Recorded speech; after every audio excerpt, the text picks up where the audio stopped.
माता तो प्रेम से मिली। देखो एक बात बताएं, मायके में जब तक माँ है ना, मायके में जब तक माँ है तब तक मायका है, और जिस दिन मायके से तुम्हारी माँ चली गई मेरे भाई समझ लेना मायका चला गया। माँ से ही तो मायका है ना। माँ बड़े प्रेम से मिली। अरे सती आ गई तुम, मैं जान रही थी सती, देखो तुम्हारे पिता भूल गए, लेकिन मैं सोच रही थी हमारी सती नहीं आई, अच्छा नहीं लग रहा था सती, तुम आ गई, अब बहुत अच्छा लग रहा है। और बहनों ने जो ही देखा, अच्छा सती तुम भी आ गई, हमने सुना है तुम्हारे यहाँ न्योता नहीं गया था। अब बताओ ये कहने की क्या आवश्यकता है? बहन है, आ गई है, प्रेम से मिलना चाहिए ना। ये कहने की क्या आवश्यकता है कि तुम्हारे यहाँ निमंत्रण नहीं गया था? बहन है, आ गई है, प्रेम से मिलो, स्नेह से मिलो। मुस्कुरा मुस्कुरा के मिल रही हैं, आपस में मुस्कुरा के बातचीत कर रही हैं बहनें कि देखो आ गई, इनके यहाँ निमंत्रण नहीं गया था। लेकिन एक बार भी मैया सती के मन में ग्लानि नहीं। कोई बात नहीं, माँ हमारी हमसे मिल रही है ना, माँ हमसे प्रेम कर रही है ना, माँ हमसे स्नेह से बोल रही है ना, कोई बात नहीं। वहां से चल करके ज्यों ही यज्ञ परिसर की ओर मैया सती बढ़ी, और ज्यों ही मैया सती ने यज्ञ परिसर की ओर जाकर के देखा, जिस समय यज्ञ परिसर में जाकर के मैया सती ने देखा, ब्रह्मा जी के लिए चौकी लगी है, भगवान नारायण के लिए चौकी लगी है, इंद्रादि देवताओं के लिए वहां पर स्थान बने हुए हैं, वरुण इत्यादि देवताओं के स्थान रखे हैं, लेकिन भगवान शिव के लिए कहीं पर भी दो फूल भी नहीं रखे। भगवान शिव के लिए वहां पर दो पुष्प भी नहीं रखे। और जो ही मैया सती ने देखा भगवान शिव का अपमान, आराध्य का अपमान, अपने पति का अपमान, और मैया सती ने जो ही देखा क्रोध आ गया मैया सती को।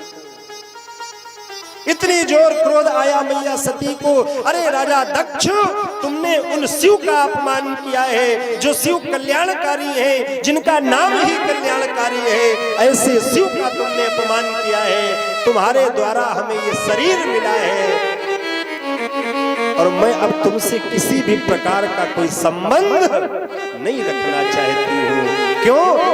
जो परमात्मा का द्रोही है, जो ईश्वर का द्रोही है, उसके साथ हमारा किसी भी प्रकार का कोई संबंध नहीं होना चाहिए। इस प्रसंग से हमें शिक्षा लेनी चाहिए। जो हमारे सनातन का द्रोही है, जो हमारे ईश्वर का द्रोही है, उसके साथ हम किस प्रकार की मित्रता रखें? आप हमारे ईश्वर के नहीं हो, हमारे क्या होगे तुम? जब तुम हमारे परमात्मा के नहीं हो सके तो तुम हमारे क्या होगे?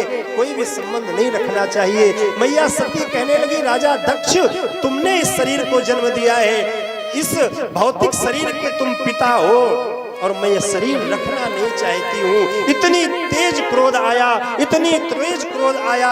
आज मैया सती ने अस कही योगी अग्नि तनु जारा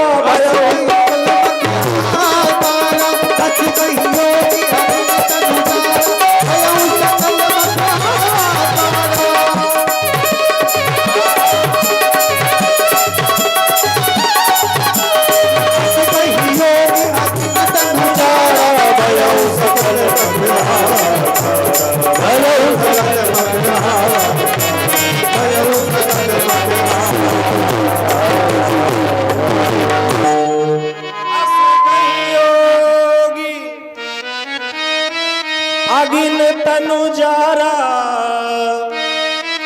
और सकल भयउ सकल मख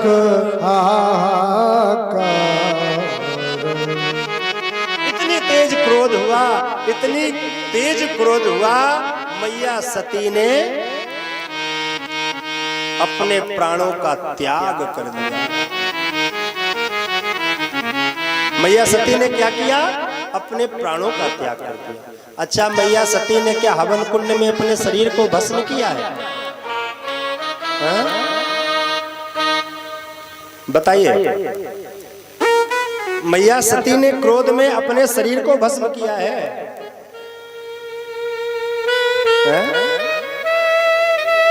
अगर हम ये कहेंगे कि मैया सती ने हवन कुंड में अपने शरीर को भस्म कर लिया, तो ये बात अगर कहेंगे तो एक बात फिर झूठी हो जाएगी। अगर मैया सती ने अपने शरीर को भस्म कर लिया तो वो कौन सा शरीर था जिसे भगवान शिव अपने कांधे पर रख करके घूमते रहे, जिसके भगवान नारायण ने चक्र से 52 टुकड़े किए, जो 52 शक्तिपीठ के नाम से प्रसिद्ध है।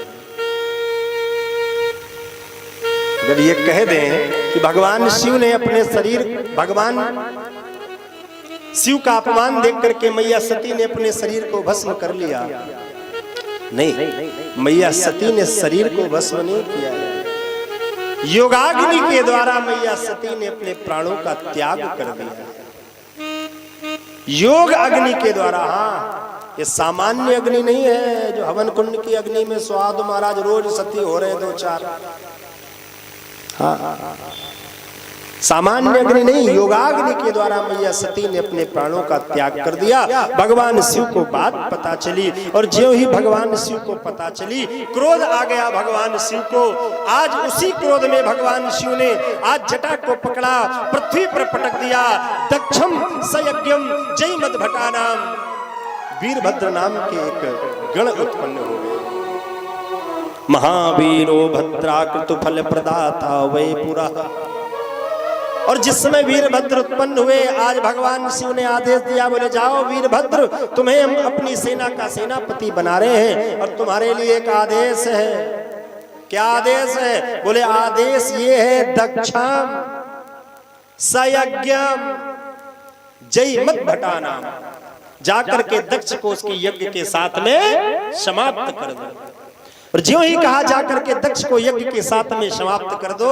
आज ये वीरभद्र चले, शाम का समय है, सायंकाल समय में बड़ी तेज आंधी जैसी चल रही है और यज्ञ में जितने भी आचार्य हवन कर रहे थे ना, अब सब आचार्य थोड़ा सशंकित हो रहे हैं।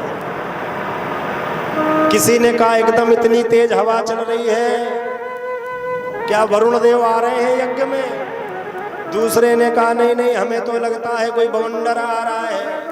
तीसरे ने कहा हमें लगता है कोई आंधी आ रही है। आपस में बातें कर ही रहे थे, इतनी देर में वीरभद्र गणों को लेकर के पहुंच गए यज्ञ में। और ज्यों ही वीरभद्र ने यज्ञ परिसर में प्रवेश किया, पूरी यज्ञ को समाप्त कर दिया। पूखा ऋषि के दांत तोड़ दिए, तुष्टा की जो है दाढ़ी उखाड़ दी। दक्ष पास में था, दक्ष की गर्दन को पकड़ करके मरोड़ करके अलग किया, हवन कुंड में स्वाहा कर दिया। यज्ञ समाप्त हो गई, लौट गए गण वापस। और जिस समय गण वापस लौट गए, अब तो सबने सोचा कि आज अगर ये यज्ञ पूरी न हुई तो आगे फिर भविष्य में कौन यज्ञ करेगा। अगर आज ये यज्ञ पूरी न हुई तो आगे चल करके यज्ञ कौन करेगा। सभी लोग गए भगवान नारायण के पास में। नारायण भगवान ने कहा देखो ऐसा है, ऐसा करो, जिनका अपमान किया है तुम लोगों ने ना, उन्हीं की शरण में जाओ। जिनका अपराध किया है ना, उन्हीं की शरण में जाओ। और उनकी शरण में जाओगे ना, वही यज्ञ पूरी करवा सकते हैं।